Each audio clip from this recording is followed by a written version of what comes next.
वाल्मीकि रामायण और तुलसीकृत रामायण में इस कथा का वर्णन नहीं है, पर तमिल भाषा में लिखी महर्षि कंबन की इरामावक्रम में यह कथा है।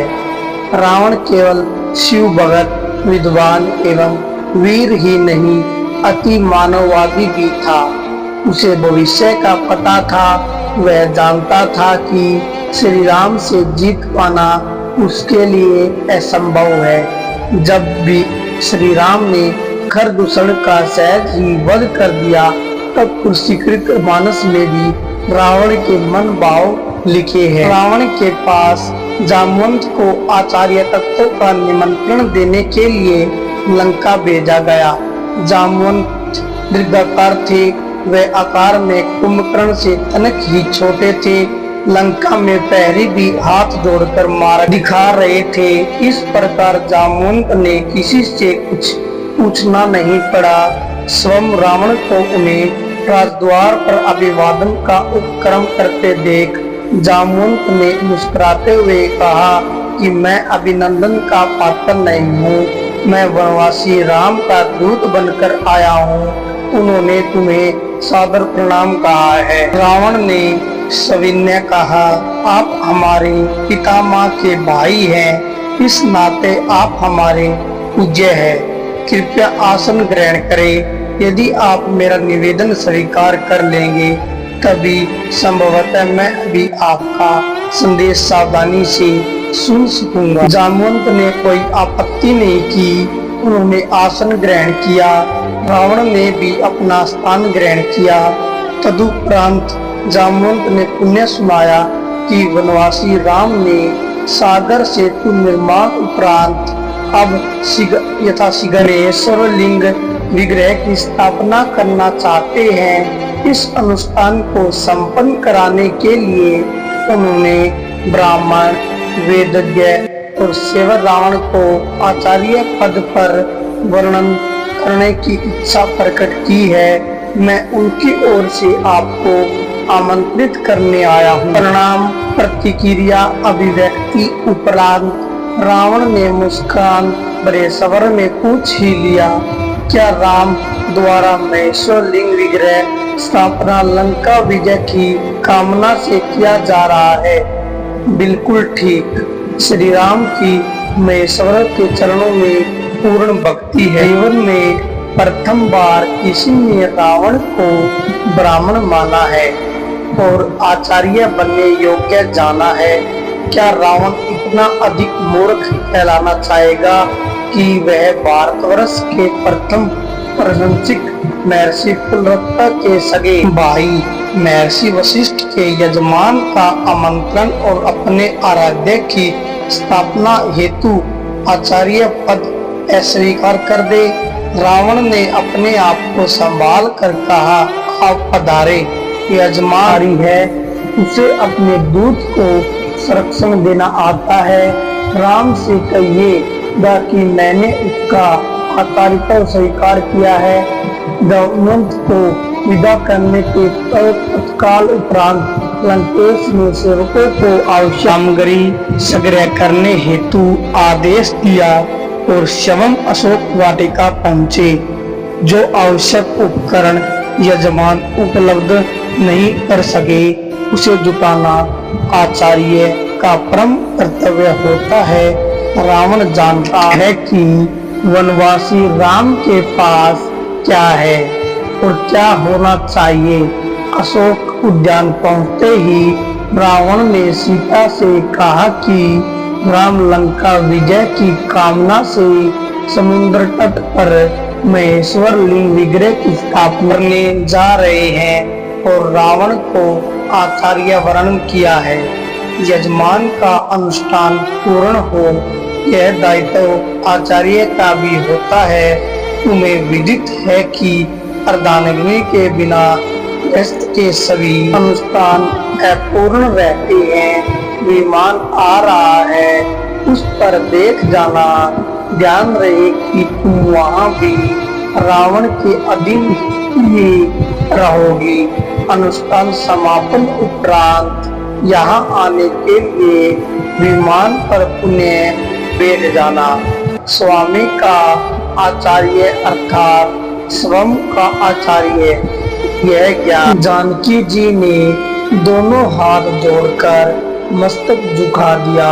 स्वस्थ कंठ से सौभाग्यवती बहू कहते रावण ने दोनों हाथ उठाकर भरपूर आशीर्वाद दिया। सीता और अन्य आवश्यक उपकरण सहित रावण आकाश मार्ग से समुद्र तट पर उतरे। आदेश मिलने पर आना कहकर सीता को उन्होंने विमान में ही छोड़ा और स्वयं राम के सम्मुख पहुँचे। जामवंत से संदेश पाकर भाई मित्र और सेना सहित श्री राम स्वागत सत्कार हेतु पहले से ही तत्पर थे। सम्मुख होते ही वनवासी राम आचार्य दशग्रीव को हाथ जोड़कर प्रणाम किया। दीर्घायु भव्य लंका विजय भाव। दशग्रीव के आशीर्वचन के शब्द ने सबको चौंका दिया। शीघ्र ही नहीं विभीषण की भी उन्होंने अपेक्षा कर दी, जैसे विवाह हो ही नहीं। 2 दिन के उपरांत रावणाचार्य ने कहा, यजमान अर्धांगिनी कहाँ है? उन्होंने यथास्थान आसन दे। श्री राम ने मस्तक झुकाते हुए हाथ जोड़कर अत्यंत विनम्र स्वर से प्रार्थना की कि यदि यजमान असमर्थ हो तो योगाचार्य पृष्ठ विकल्प के अभाव में अन्य समकक्ष विकल्प से भी तो अनुष्ठान संपादन कर सकते हैं। अवश्य किंतु अन्य विकल्प के अभाव में ऐसा संभव है, परंतु विकल्प के अभाव में नहीं। यदि तुम अविवाहित विदुर अथा परित्यक्त होते तो संभव था। इन सब के अतिरिक्त तुम सन्यासी भी नहीं हो और पत्नीहीन वानप्रस्थ का भी तुमने वर नहीं लिया है। इन परिस्थितियों में पत्नी रहित अनुष्ठान तुम कैसे कर सकते हो? कोई उपाय आचार्य आवश्यक साधन करण अनुष्ठान उपरांत वापस ले जाते हैं। स्वीकार हो तो किसी को भेज दो। सागर संकष्ट पुष्पक विमान में यजमान पत्नी विराजमान है। श्री राम ने हाथ जोड़कर मस्तक झुकाते हुए मौन भाव से इस सर्वश्रेष्ठ युक्ति को स्वीकार किया।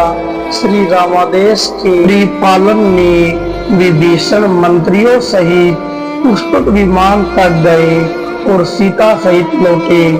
अर्ध यजमान के पार्थों में बैठे अर्ध यजमान आचार्य के इस आदेश का वे देही ने पालन किया। गणपति पूजा, कलश स्थापना और नवग्रह पूजन उपरांत आचार्य ने पूछा लिंग विग्रह। यजमान ने निवेदन किया कि उसे लेने गत रात्रि के प्रथम पहर से पवन पुत्र के लाश गए हुए हैं, अभी तक लौटे नहीं, आते ही होंगे।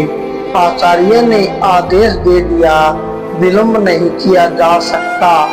उत्तम मुहूर्त उपस्थित है, इसलिए अविलंब यजमान पति बालू का लिंग विग्रह स्वयं बना ले। जनक नंदन ने स्वयं के कर कमलों से समुद्र तट की आदर रेणुकाओं से आचार्य के निर्देशानुसार यह श्रेष्ठ लिंग विग्रह निर्मित किया। यजमान द्वारा रेणुकाओं का आधार पीठ बनाया गया। श्री सीताराम ने वही महेश्वर लिंग विग्रह स्थापित किया। आचार्य ने परिपूर्ण विधि विधान के साथ अनुष्ठान संपन्न कराया। अब आती है बारी आचार्य की दक्षिणा की। श्री राम ने पूछा, आपकी दक्षिणा? उन्हें एक बार सभी को चौंकाया। आचार्य के शब्दों ने, घबराओ नहीं यजमान, सौरणपुरी के स्वामी की दक्षिणा संपत्ति नहीं हो सकती।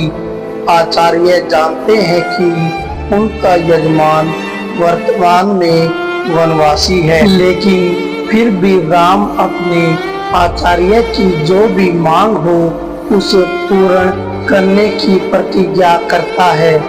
आचार्य जब मृत्यु शैया पर ग्रहण करे, जब यजमान सम्मुख उपस्थित रहे, आचार्य ने अपनी दक्षिणा मांगी। ऐसा ही होगा, आचार्य यजमान ने वचन दिया और समय आने पर निभाएगी। रघुकुल रीति सदा चली आई, प्राण जाई पर वचन न जाई। यह दृश्य वार्ता देख सुनकर उपस्थित समस्त जन समुदाय के नयनाभिराम प्रेमा श्रुजल से भर गए। सभी ने एक साथ एक स्वर से सच्ची श्रद्धा के साथ एक अद्भुत आचार्य को प्रणाम किया। रावण जैसे भ्रष्ट ने जो दक्षिणा मांगी, उससे बड़ी दक्षिणा क्या हो सकती थी। जो रावण यज्ञ कार्य पूरा करने हेतु राम की बंदी पत्नी को शत्रु के समस्त प्रस्तुत कर सकता है, वह राम से लौट जाने की दक्षिणा कैसे मांग सकता है।